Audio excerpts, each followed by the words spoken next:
Good morning. It's Saturday. This is Kasie Whitener on WriteOnSC. With me, as always, my good friend Rex. Good morning, Rex. Good morning. So this episode is Saturday, December 7th. WriteOnSC brought to you by the South Carolina Writers Association. You can get the show notes out on the blog. It's writeonsc.blog. We are lovingly sponsored by our patrons on Patreon. If you'd like to support the show, go out to patreon.com/WriteOnSC. Sign up to become a patron today. We are giving away super cool things between now and the 13th if you become a patron between now and then. So WriteOnSC on patreon.com. And, sign in there, lock in for a year or so and support the show and see what we have to do here for you all. Today's episode is about female archetypes in literature, because last week as we were walking out of the studio, you said to me, we should do the femme fatale. Yes. And I don't really know what conversation we were having that made you think the femme fatale was the thing to do. What were we talking about last week that would have led into that? We weren't talking about anything. It just popped into my head. Just popped into your head. Yeah, literally. So we're here. Now we're going to work the femme fatale for the first half of the episode, but there wasn't a whole lot there. And so we kind of ran up against what do we do here? And you went and found the damsel in distress as the other archetype. That's correct. So feminine archetypes in literature. And we're going to start here first with the femme fatale. You said before we went on the air that Circe was the original femme fatale. Maybe, well, give or take. In the Odyssey, yeah, she is. She's the dangerous woman who lures men in and destroys them, right, with her sexuality. Right. She's a minor earth goddess, so she talk about plenty. And so, all the men, she gives the men all this plenty to eat, but eventually ends up destroying them. Maybe you could say Kali is the original one. She's the personification of destruction of the earth. So give us the full definition. What is a femme fatale? All right. Femme fatale is called the man-eater or vamp, a stock character of a mysterious and seductive woman whose charms ensnare her lovers, often leading them into compromising, dangerous, and deadly situations. A la Eve. Mm-hmm. I might say Eve is the original femme fatale. Unintentionally. Yeah, she's unintentional. No, but the femme fatale is deliberate. Yeah, it's intentional. All right? She uses her sexuality. So it can't be Eve. Right. She uses her sexuality to deliberately destroy men or for her own advantage. I'm also curious as to how many of these stories were written by women. What? Exactly zero. Exactly zero. Probably not. Why? So why do we need a femme fatale character? What does the femme fatale accomplish in the story? It stands for the fatal woman. And let's face it, there is a certain amount of truth in that. There's a reflection of that. Yeah. Oh, all archetypes are built out of truth. Right. Yeah, absolutely. I'm not denying that these women exist or persist in literature. They absolutely do. And I might just be a little cynical about it. I think that there's a tendency to blame villains who may or may not actually be villains, right? And so the question that I have about the femme fatale is when an author chooses to use this archetype, and we've seen it, you see it a lot, right? Mm-hmm. Like, so if you think of from a film perspective, most recently, and I'm saying most recent, this is not recent, it's been decades, right? But the Basic Instinct film, right? Oh, yeah. With is it Sharon Stone? Sharon Stone. Or then you look at Glenn Close in Fatal Attraction. Fatal Attraction. Yeah. So Talk about it. These kinds of classic crazy woman is sort of who this person is, right? She's... Well, sort of. Again, the femme fatale, the original femme fatales had very deliberate purposes. Look at Morgan Le Fay from King Arthur. Right. Right? She had a very specific purpose and goal toward it. Called her... she was very goal-oriented. Right. Right? And she used whatever she could to achieve those goals. Well, and Lady Macbeth has the same feel to it, right? Where here's somebody that has a woman with ambition, right? But the only way to achieve that ambition is through the man in her life. And so she manipulates she manipulates that man to be able to achieve her ambition because she's not given agency to achieve her own ambition. Right. So I think in some cases the femme fatale is somebody who has a tremendous amount of ambition, right? Who has desires, who wants something, but cannot get it without subjugating or manipulating a man to be able to get what she wants, or even a woman. I mean, there are, if you think of single white female, there is also female on female femme fatale scenarios as well, right? Yeah, that was more as a single white female, that's where for Jennifer Jason Leigh. Yeah, and she's like a stalker. She ends up being like a stalker, I don't know basically. if that's a femme fatale. Well, but just think of that. I mean, and I'm sure our readers have examples of it, though. But we're talking about a woman who uses her sexuality to get what she wants. Right. And the people that are in her way. Discards all those around it. Right. The people that are in her way become her victims. Right. Yes. I think that's a perfectly reasonable archetype. The question is, how do you keep that archetype from becoming cliche? Yeah. How do you create a femme fatale character without that character becoming a cliche, becoming Sharon Stone in Basic Instinct? Well, the problem is that archetype is very powerful and it works and it's very seductive. I think it was really perfected in the noir films back in the 1940s and 50s. The original one I can think of is Mary Astor in The Maltese Falcon. Those are the examples that you give in our show notes, too. Right. So if you go out onto the blog, WriteOnSC.blog, you'll see the detective fiction section in this particular part. And you did mention The Maltese Falcon.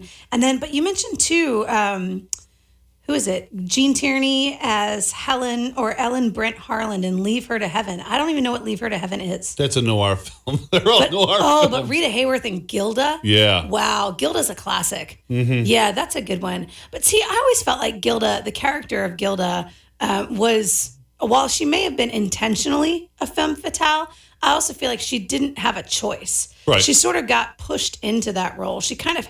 If you're going to survive, you have to use what you have. You have to use what gifts you have. All right. Well, that's the two different types of the femme fatale. The first is a woman in power trying to manipulate to maintain that power or gain more. Okay. And we saw that with the actual historical figure of Cleopatra. Right. Or again, like I said, Helen of Troy, maybe. I don't know if she really counts as a femme fatale. She's a weird character. Because she's almost not a character. But Cersei, right? You mentioned Cersei, definitely. Yeah. Cersei. So Cersei both Cersei from Game of Thrones and from the Odyssey. And from the Odyssey, yeah. Right. Well, Cersei from Game of Thrones is a good example, though, because here's somebody who appears to have it all, right? She's married to the king. She has a line of children who will ascend the throne afterwards. And yet she's continually manipulating and scheming, and she ends up getting the king killed anyway, right? Like it's almost like she's scheming for the sake of scheming in the beginning of Game of Thrones. Ultimately, her power is eroded once Robert dies, right? But she's the one that killed him. So she's the source of her own erosion of power. Had she just let him stay in power and let him live out his life or whatever, it would have been fine. No, it wouldn't have. Because Ned Stark found out that her children were the result of her brother. So she needed Joffrey to ascend the throne quickly. Yes. Yeah. That was that whole thing. Don't you remember that? Yeah, and I'm starting to as you're saying that now. Yeah. So. Okay, well, the other one is the femme fatale uses her sexuality to keep her head above water. To survive. Because she's not trusting of anyone. She's not trusting in the goodness of the hero. She's a broken character who has spent so much time around bad people that she finds it almost impossible to trust anyone with herself. All right. So she'll manipulate everyone. And once she's given that chance, that lifeline, she doesn't take it and ends up destroying herself because of it. All right. We're getting into the femme fatale, and then we're eventually going to talk about damsels in distress. This is female archetypes in literature. This is WriteOnSC. You can get the show notes out on WriteOnSC.blog. We're going to run to break here real quick. Don't go away. You can find us on Twitter at #WriteOnSC. And makethepointradio.com if you're getting out of your car. But in the meantime, we'll be right back after the break.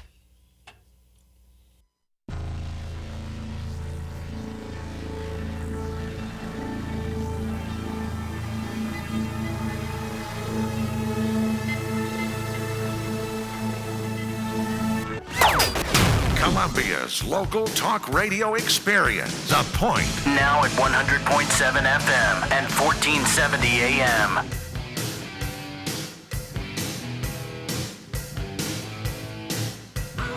All right, we're back. It's WriteOnSC. Kasie and Rex here with you on Saturday morning by writers for writers, part of the South Carolina Writers Association. If you're looking for a writers group that can support you in your professional goals, go and find myscwa.org and look for a chapter nearby. Our chapter met this week on Monday night, And on Tuesday, I was doing my book launch, right, on Facebook and all this, and I was doing these like live videos. After December, everyone buy a copy. The book is after December. That's right. And so I'm doing all these book launch things on Tuesday, and I was talking about having been in writers group on Monday night and how the work that I brought in, everybody was pretty critical of the work that I brought in the night before. We were pretty critical of yours too. Well, I think I'm starting to deservedly so. I got to say. Well, I think I'm starting to get to the point where I bring in unpolished work instead of bringing something that's so well polished that there's not a whole lot of feedback, because group doesn't work for me as well when everybody just says how good it is. Right. And like what I really need is for you to tell me, is this even a thing? Like, should I pursue this? Should I keep writing this? Did you hate it? Were you bored by it or whatever? So yeah, I got a lot of really good feedback on my yeah. I mean, I think that's the best thing. Yeah. Usually, especially because someone will come up with an idea that I had never thought of. Right. And I said, wow, that really does make it work better. The also just real quick on the book launch activities on Tuesday. So my publisher has this like launch thing, right, where you have your platform, you've already built it out, and then you should have special launch day stuff and suchness happening. And I'd never, I guess I didn't really think about that. Like, we had the party a couple weeks ago, and then it was like, we'll just sort of layer this in. But she was adamant that like the day of the launch, there's a lot of stuff that we should be doing and creating a buzz and all this kind of thing. So I had the misfortune of also launch day was the day that everybody went to Facebook to ask for money for all their charitable giving, right? So like Friday was Black Friday, then Monday was Cyber Monday, and Tuesday was Giving Tuesday, which I think is an internet holiday. I've never heard of it. I honestly never have. Oh my gosh. Well, everybody's basically like, anyway. well, you have your wallet out, you might as well give to my charity. And so I'm on Facebook at 6 a.m. on launch day for the book for After December, and within an hour, I've spent $40 giving away money to charity. I'm like, this is going to be an expensive day if I stay on Facebook all day long, and my friends are all asking me for money. So. Well, that's difficult. But anyway, but I did sell quite a few books on launch day. I gave away some wine glasses, which was super cool. I hand painted some wine glasses with butterflies and the logo, or After December branding, and so that was cool. I gave some of those away, and anyway, it was just fun. And I did a few live videos to talk about the sort of the behind the scenes stuff, which I think is kind of boring. But because I know the book pretty well, but the people who don't know the book very well are like, they're digging in. Like, they want to learn more about it. Why did you write it? How did you write it? What made, why did you make this choice and that choice? So it's kind of cool because there's like a little bit of a book club type thing happening all day Tuesday, which is fun. So anyway, hashtag After December. a little self-promotion. Anyway, and then the other thing I wanted to talk about was we're going to do a book club, a local authors book club in 2020, and we're doing this in conjunction with Tazima Brown, who has Evolve with Tazima on Saturday nights on this radio station, and she wants to host book club at her Sunrise Artisan location in 5 Points. And so I told her we could do it Saturday mornings right after our show, and we'll go over there. It's just one Saturday a month. Right. We'll bring one local author in. We will have all read that author's book, and then we'll have Ideally have read it. You if would not, have believe bought how- it. yeah. So she will put the book on sale at Sunrise Artisan for the entire month, and people can come by and pick up their copy. And then the last Saturday of the month, or the third Saturday of the month, the author will be on her show on Saturday night. And then the following Saturday, we'll actually be together, all of us at Sunrise Artisan, Saturday morning to talk about the book that we've read and celebrate the local author and that person's work. So that's pretty exciting. We're going to announce the list of authors here in the next couple weeks. But just want to go ahead and put Tazima on the hook, because she and I were talking about it yesterday, and say, we're committed to this and we're going to do it. We've got 12 authors for 2020. We just got to line them up and get them scheduled and all that. If you are a local author and you're interested in being part of this, go out to patreon.com/WriteOnSC and become a patron. Absolutely. Because honestly, there's not any reason for us to give this away. This is a huge opportunity for an author to be sponsored and supported by 2 radio shows and a book club. So there's not any reason that an author can't go and become a patron and put a little skin in the game to be part of this. So patreon.com/WriteOnSC. Go become one of those author level patrons, and we'll be glad to consider you as one of our local authors for the book club beginning in 2020.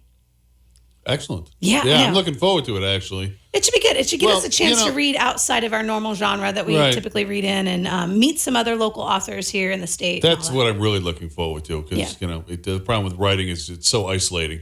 Yeah, Yeah. that's absolutely true. We write by ourselves, and especially nowadays, you spend most of the time on the internet, barely talking to people, scribbling sound bites back and forth. Well, you don't It doesn't have to be that way. It feels you like can that. go to writers group twice a month. Well, okay, yeah, it's fine. That's twice a month. Yeah, and it's the same 5 jokers every time. Right. Right. And the rest of the population around here doesn't actually read. Yeah. Wait, what? That's not true. Okay, fine. That's not true. It feels like it. There's a lot of well, that's the other. What I like too about this book club idea, when Tazima and I were like thinking it up, is that it's not just the writers that we get to engage at that point, right? So we know that we have listeners to our show who are not writers; they're readers, right? But they like to come and listen to our show and hear us talk about, sort of what's happening behind the curtain, right, from a writing perspective, and also maybe to get a little bit of a deeper knowledge when they're reading books and be a little bit more critical when they're reading books. So it's going to be fun because then we get to connect the writers and the readers all together. And if you are a writer who is not considering who is your audience or who is your reader, you're never going to sell a book. Mm-hmm. You got to be in touch with what these people want to read, and you got to understand what they're looking for. And you have to, as our friend Savannah Firestone said. That's why genre fiction is so easy. Well, yeah, I was to going to market. say, as our friend Savannah Firestone, who writes romance novels, what she said to us, and when she was here, was you have a contract with your reader, and you have to meet that contract. You have to fulfill that contract, and that's not just in genre fiction; it's in all fiction. Yeah, but genre fiction's easier in a lot of ways. Yeah, well, it's a prescription, right? Let me put it this way: if you're writing science fiction, you have to have science fiction in it. No. Right. Well, and for the most part, if you're reading in a genre, like I read a lot of romance novels, you know what to expect. Right. Right. And so then you go in with these expectations, and the writer has to meet those expectations. Absolutely. So I think that's going to be a lot of the theme in 2020 as we talk to new writers and published writers. And then we talk to readers. Hey, did this book meet your expectations? What were your expectations when you opened it, right? And that was one of the questions I fielded about After December, because it is a sad book. It's about a guy whose best friend committed suicide.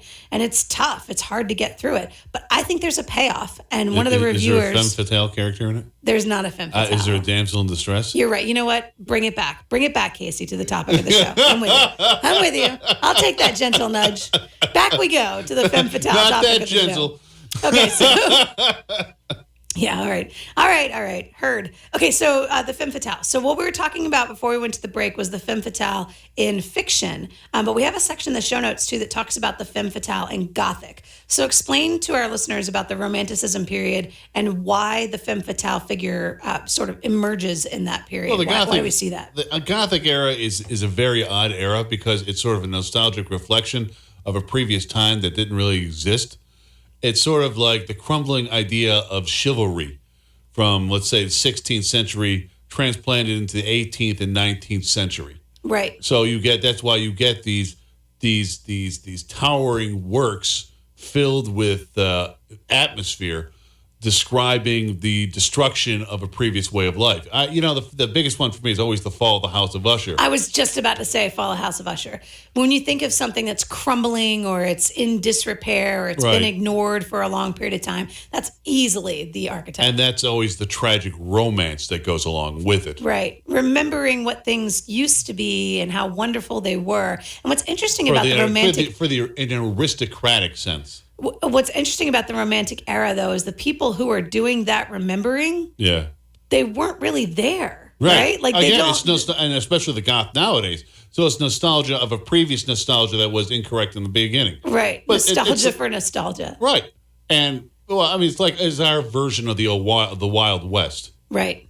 I mean, the same thing. Right. It's a mythological ideal from back in the day. Right. But it's sort of also a reflection of the rejection of the chivalric ideas, how they're gone. Yeah. Well, so if we think of the concept of chivalry, though, in a nostalgic way, there's a definite sexual politics there, right? There's a strength, a physical strength to our male characters. But it was sex negative. And then... Say that again. Chivalry was the chivalric romanticism was sex negative. Anyone who had sex, it was terrible, right? Or caused destruction of everyone around them. Those who restrained themselves were the purest ones, were the virtuous ones, right? Yeah. I mean, because look, sex destroyed Camelot, right? Guinevere, bless her heart. Yeah, and Lancelot. Yeah, Lancelot takes zero blame. And even in Tristan and Isolde, Tristan takes very little blame for what happens, right? It's always they're guys that can't help themselves. It's always our female character. Or Yvain, Knight of the Lion. So the romantic poets, though, in the romantic era, they take this femme fatale character out of these myths and out of these legends, and what do they do with her? Like, is she intentionally destructive, right? So Guinevere stops being sort of a hopelessly in love young woman, and she becomes Lady Macbeth, right? She becomes somebody who is ambitious, who doesn't respect Arthur, right? Who enjoys the destructive value. Who enjoys sexuality as well. That's correct. It's the enjoyment of the sexuality, the enjoyment of sex in general, that is really her primary vice, right? Like her primary bad characteristic is that she enjoys sex and that she doesn't mind saying that she does. That's correct. Right. In the romantic and doesn't mind flaunting it, and that's the difference. So in this case, I think the flaunting, and that's what causes her to stand out. That's how she's able to attract so many men to use and manipulate, because all the other women are shy, or supposed to be, withdrawn, shy, maidenly. Think the Age of Innocence, think Madame Bovary, think all these women who... What's the one with Glenn Close and John Malkovich? Dangerous Liaisons, yes. And when I think of... So I immediately think, too, though, that the female, at this point, whether we have female writers or not, the females are reinforcing this, right? They're demonizing one another using this exact same archetype, right? Yes. In the case of... because, that's how they've been raised. Yeah, well... Be proper Christian women, because, otherwise you're soiled. Well, and in Dangerous Liaisons specifically, Glenn Close's character takes on the Michelle Pfeiffer character, who is meant to be this pure character, and it tries to destroy her, and in the end ends up being destroyed herself, right? Yeah. So it's the scheming. I think the scheming is really where the femme fatale. But in the Gothic period, they're successful. Right. There's the real difference. All right. We're going to run a break. When we come back on the other side, more about the femme fatale, and then sliding into the damsel in distress in the second hour of the show. This is Kasie and Rex here with you on WriteOnSC. We'll be right back.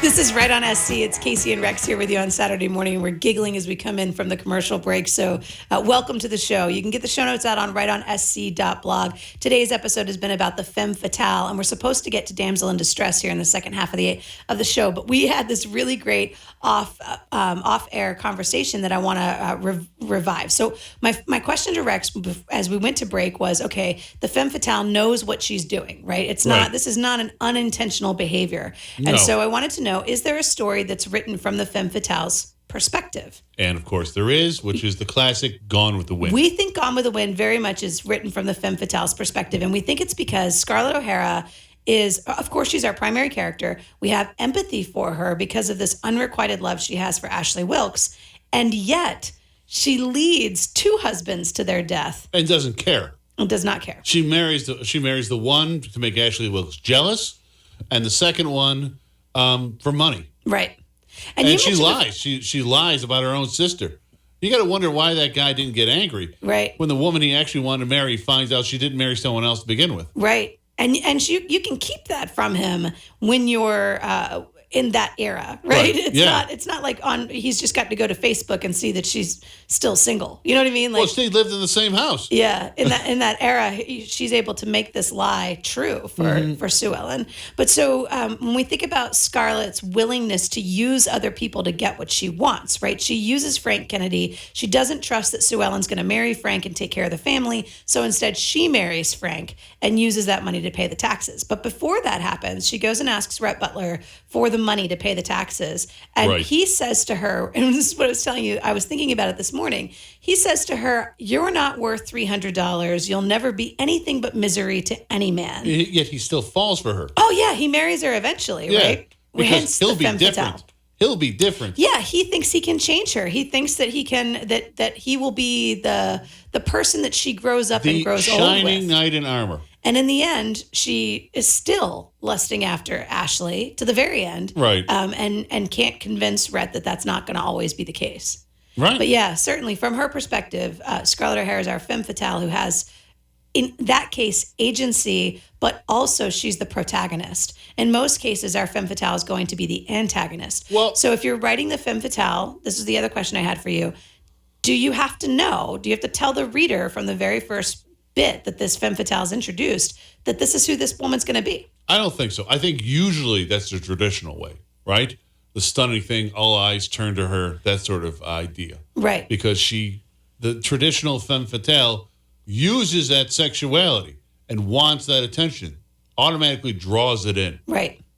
And to your point, she's somebody that he thinks he will be an exception. Right. So our Every man guy goes... will be the one that he can tame. You know, it's again, the abusive relationship in reverse to a certain degree. Well, sailors with the sirens, right? Even though they know that the siren is leading them to their death, they think she must really love me. We're going to be happily ever after. They can't help themselves. They cannot help themselves. Right. And that's the way they go in. I mean, that's also with the sort of the Christian idea of the succubus. Right. The beautiful woman that you just can't help kissing, even though you're going to lose your soul. Right. And this is that character. Now, and the primary weapon is the sexuality. Absolutely. Right. I mean, that's Scarlett O'Hara all over again. What else did she? She wasn't beautiful, right? Right. She wasn't a Southern belle, and she's not even a perfect Southern belle, right? Because everyone's always ragging before the war. Everyone's always ragging about her, how she's not. How she flouts some tradition. A lot of traditions, Yeah. and she doesn't like them. But all the boys are buzzing around her. They think she has spirit. Well, the difference between her is because she's the main character, you see different layers. Mm-hmm. You see what she does, how she grows up, and why she does what she does. And you can't even fault her all that much because, you know, you look at some of these guys that married her, right? One of them was just young. He got killed in the war. The second one, Kennedy, well, he's kind of an idiot. Yeah. He's kind of a loser. I mean, he's got almost no personality. Yeah, no, I agree with that. I think Frank Kennedy certainly, this is clearly a mistake that he makes, right? Yeah. And he falls to her wiles, if you will, right? Well, he goes out to defend her honor because she's out there, you know, she's riding her buggy without anybody with her. Without right, in the middle of the night, gets attacked, so he goes out to defend her honor and ends up getting killed. Well, in her defense, it was the middle of the day. But it was through Shantytown. Right, so, it was. Yeah, she ought not like to be that. riding through Shantytown. True that. All right, so before we go too far into Gone with the Wind, because we could probably do multiple episodes on Scarlett. Well, okay. Well, my point is many of these femme fatales probably have a huge amount of backstories. Like I said before, right? Mary Astor's character, you have no in the Maltese Falcon, you have no idea why she is like she is. I mean, she probably has. You could do a whole book before that. So for our novice writers, right, that are taking advice from the show, if you're going to build in this femme fatale, number one, know who she is, right? And make that clear to your reader at some point that this is what's going to happen here. There's an expectation that she's going to put herself first. Mm-hmm. And then number 3, make sure that you are also, know her backstory. The rest of the characters don't need to know her backstory, and even the reader doesn't need to know her backstory, but you do. People aren't mean just for the sake of mean, right? I mean, think of the movie Mean Girls, right? Regina George is just mean, right? Like, there's not any reason for her to be mean. Except Until you go to her house and you see her mom and her younger sister and how they behave, and you go, wow, so this is an entire family of this particular type of girl, right? And so I think that there's just got to be enough of that you don't need empathy for the femme fatale, but your people have to understand there's depth to that character. It's not a cliche. It is somebody who is a survivor, right? And is trying to do whatever she has to do to survive, and that's going to mean leaving dead bodies. In a selfish way. Yeah. Let's shift to the damsel in distress. All right. Because I don't want to lose the opportunity to talk about that as well. And we're going to run out of time on the show. So this is, I think, a good juxtaposition because the femme fatale has agency. The femme fatale is doing something intentional with within the story, right? But the damsel in distress doesn't necessarily have that. Right. And in most Quite cases, when people complain about the Disney princess films, it's because the princess had to be rescued, right? So talk to us about, like, what is the lure? Why do we have a damsel in distress? Well, she's almost the polar opposite because she doesn't have a goal, right? She lives in a perfectly happy life, and she just wants to sort of exist in a beautiful state. And then she's a victim of somebody else's plotting. Right. Like the evil queen plots against Snow White, right? Right. Yeah. Maleficent plots against Sleeping Beauty. Yeah, Aurora. Yes. Aurora. Did you just name a Disney princess when I categorized her as the Sleeping Beauty? That was awesome. All right. So when we think of the damsel in distress, though, what? Well, the first thing that comes to mind is, this is really a chivalric archetype. You don't see too many damsels in distress in classic mythology, except maybe Helen of Troy, right? Who might not be one. The problem is you almost get no motivation for why she does what she does. Right. Right? And then the destruction that follows it is so ridiculously massive that she almost called her a femme fatale rather than the damsel in distress. So the damsel in distress archetype really solidifies in the chivalric era with the knights going out to rescue the maiden who has been captured by the evil baron or the monster, or are going to be sacrificed. I think the first one you can really see that I remember is maybe the story of Perseus, where Andromeda is going to be sacrificed to the sea monster. And that's why he chops off Medusa's head and goes. So the damsel in distress provides motivation for our knights, right? Absolutely. The damsel is the reason that they go and slay the dragon. While she herself has no motivation. Right. So she doesn't have any agency in her own story. It's not even really her story, right? It's really the story about how the prince slayed the dragon. Essentially, she's the MacGuffin. The MacGuffin. Okay. So our damsel, in this case, though, I think in most cases, what the damsel is able to do is offer for our knight motivation to go out and do something that actually creates a story. Especially if she's Otherwise, the highborn. Knights are just going around doing nothing, right? They're just fighting each other for the sake of fighting each other. Especially if she's highborn, right? He rescues her. He gets into the highborn family, and it's a boost up for his, economic status. So in that case, I think the nice thing about the damsel in distress is that it gives our knight some dimension because he's not just fighting for the sake of fighting. In the case of the femme fatale, our male characters don't have any kind of agency. They're just sucked into whatever, think Frank Kennedy, right? Mm-hmm. But if you go with the damsel in distress side, then he's going to try to prove something, or he's going to have ambition and want to be able to achieve something, and she's a means by which he does that. Yes.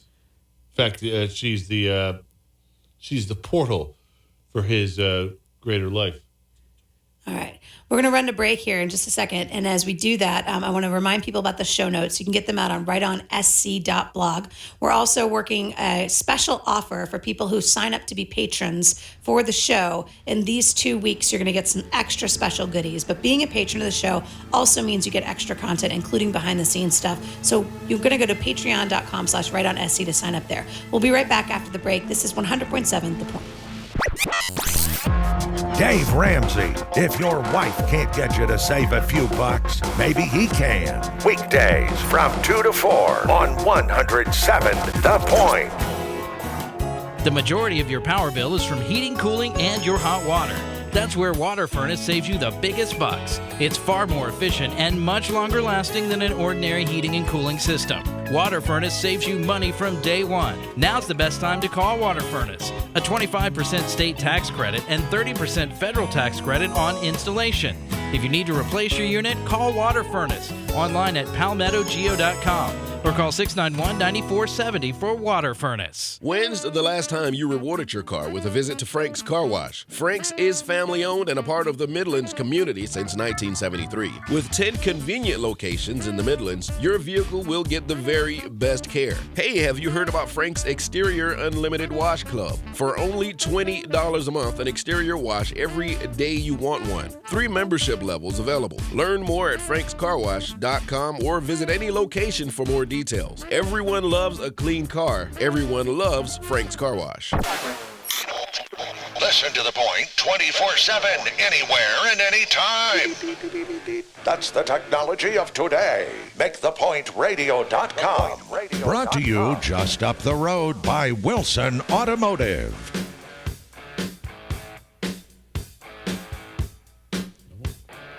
We're back. This is Right on SC. I missed the hand signal for Brian. I was like, wait, am I counting down? That's just a 1. You just gave me a 1. What's happening? All right. So This is Kasie and Rex here with you on Saturday mornings. This is by writers for writers. You can get the show notes out on the blog. It's WriteOnSC.blog. And you can support the show on Patreon, patreon.com/WriteOnSC. Become a patron today, and you will get all kinds of games and prizes. Games and prizes for our patrons. Go out there and support the show. We were talking about the femme fatale in the first half hour, and then we shifted gears to the damsel in distress in this half hour. And I think what the resolution of this conversation about the damsel in distress really is that our damsel in distress moments in previous eras of literature, we were using the damsel in distress to provide motivation for the knight to do something heroic, right? And so the person, go ahead. Oh, and the chivalric value is supposedly to defend the weak. Right.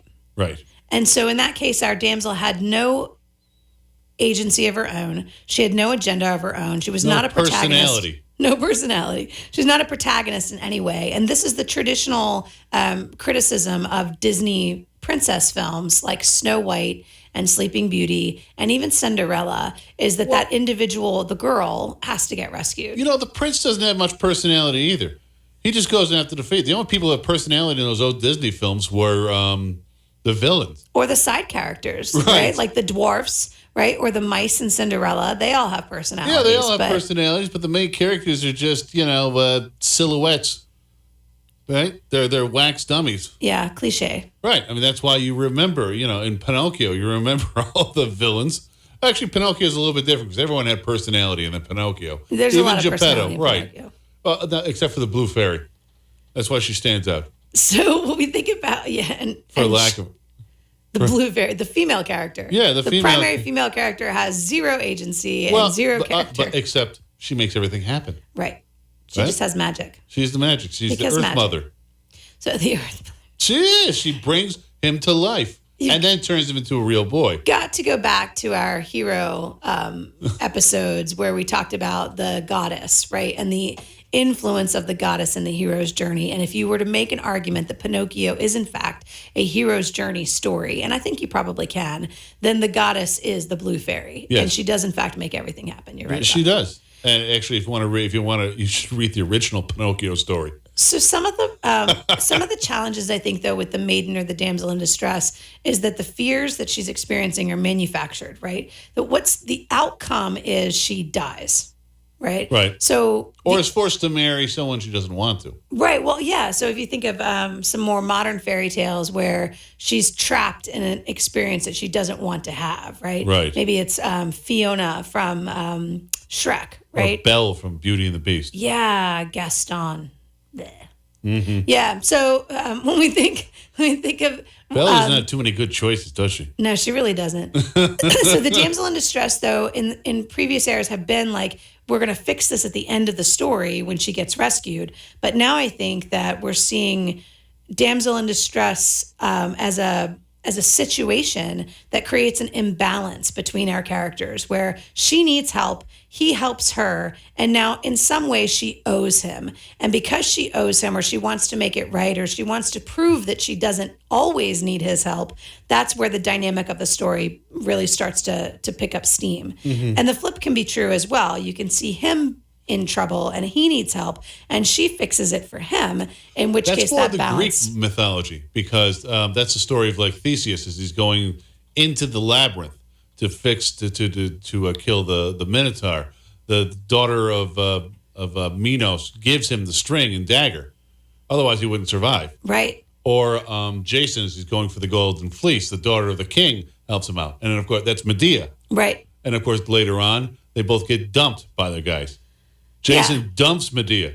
This is what happens. Yeah, that's what happens. When you make a sacrifice to help him achieve his goal. When you go after the bad boys. He won't remember that you've done that. The exciting, action-oriented bad boys. And he will leave you behind. And the only thing you can hope is that he falls for a femme fatale, and she does the same to him. Well, Medea turned out to be the femme fatale. She was driven to it. She went crazy. That's right. Yeah. I think in graduate school, we talked about the traditional female characters fall into one of three categories. You either have this virginal damsel in distress type character, right? The perfect woman. Yes. And she's perfect because Well, she doesn't have too many personality. More often points. than not, she's perfect because no other man has touched her, right? And because also she doesn't have any personality traits. So I mean, take a look at David Copperfield, the woman he ends up with. She almost doesn't do anything except smile and be supportive. right. Right? The more you add on to that character, the more flaws there are, the more real she is, rather than an ideal. The ideal is the shimmering thing that doesn't move much but looks beautiful. On a pedestal. On a pedestal. Yeah. And I think the complexity of the character, you can't explore any level of complexity if you're meant to be building this archetypal female ideal. Right. Yeah. So you're the female ideal. That's a note right there for writers. Right. If you want the ideal female character, don't have her do too much. So you have so she, and more than likely she's virginal, right? Then the other character, the other female character is the mother character who clearly cannot be a virgin, right? Because she's a mom, but she's going to be caring and loving and compassionate. She helps our hero when things go wrong. She comforts him, right? She gives him a place to be safe and vulnerable. And that mother character is another female archetype. We see that a good bit as well. And then the third option, and up until this point really, has been the crazy person. The femme fatale, the destroyer. She's crazy. Well, that's personified in the Weird Sisters. You know, the three women around the cauldron. One's young, one's middle-aged, one's old. That encapsulates the three basic classical archetypes of the female. Right. The crazy woman is the one that does not get married, does not have children, does not follow traditional stereotypes, right? She doesn't do what's expected of her. And she's probably subversive in a way that she will convince other women that it's okay to do those things as well, right? Right. And because the witch archetype. Right. And because she's crazy, her crazy is contagious. And you must keep your other women in your clan away from the crazy woman, right? Well, that's the myth of the Bacchanae, the female followers of Bacchus. All they do is get drunk, have sex, and tear men to pieces, and they're like this ravening horde. And any woman who comes near gets drawn into them. Sounds a little bit like Xena Warrior Princess and the Amazons. Probably. Yeah, I'm over here like I dig that. Like let's do that. If you were writing a female character that has agency, it can't be. Well, you see, that's classic. I mean, modern times, like you were talking about before, the damsel in distress in modern times, the best way to do it is a sort of trade-off. Right. Between the man and female, where each one of them becomes the damsel, the one in distress, alternatively, and they both help each other out. Right. And in doing so, learn to respect one another's gifts and one another's intelligence or whatever, right? And the advantages that the other person has. But I think the female characters these days, well, really all characters these days, this isn't even just female characters. All characters have to have some level of agency where they get to make their own decisions. They have something that they want and they have a willingness to do whatever they have to do to get that thing.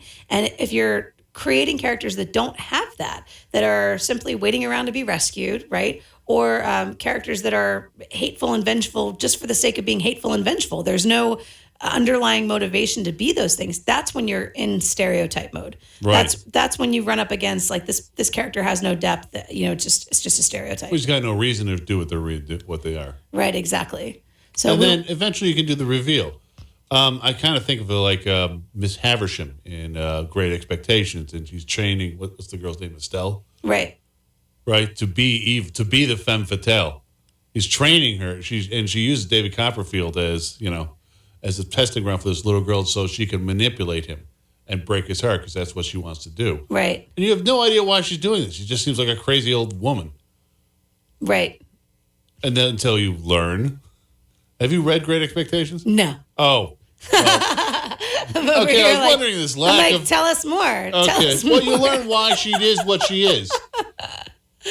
I think Great Expectations is one of those books that shows up in like a regular English class. Right. And if you do what I do, you go through all these honors English classes, you are able to pass by Great Expectations. I've had dozens of American English classes, American literature classes, and have never had to read Great Expectations. Well, it's because it's not American literature; it's British literature. Oh, true. Yeah, you're right.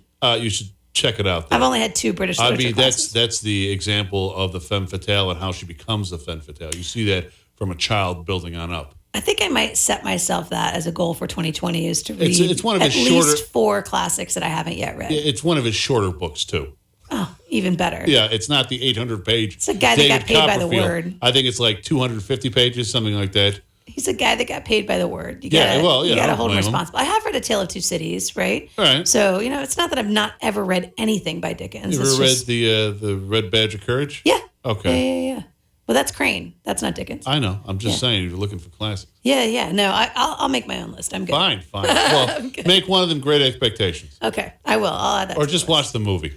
We're going to talk 2020 goals on probably the week of the 21st on the show, if not the 21st and the 28th. We're talking about what we're going to do in 2020, but I do want to give one more nod to our good friend Tazima Brown, who'll be on tonight on this very radio station tonight, makethepointradio.com and 100.7 The Point locally here in Columbia, South Carolina. Her show Evolve. Tazima and and Rex and I are going to partner together for a book club here with local authors in 2020. And if you would like to be considered, go out to patreon.com/WriteOnSC, become a patron of the show, and let's really talk seriously about promoting your work here in the local community of the South Carolina authors. Thank you to the SCWA. Thank you to the Pat Conroy Literary Center. Thank you to my good friend Rex. You got it. And we will see you all next week on Write On SC.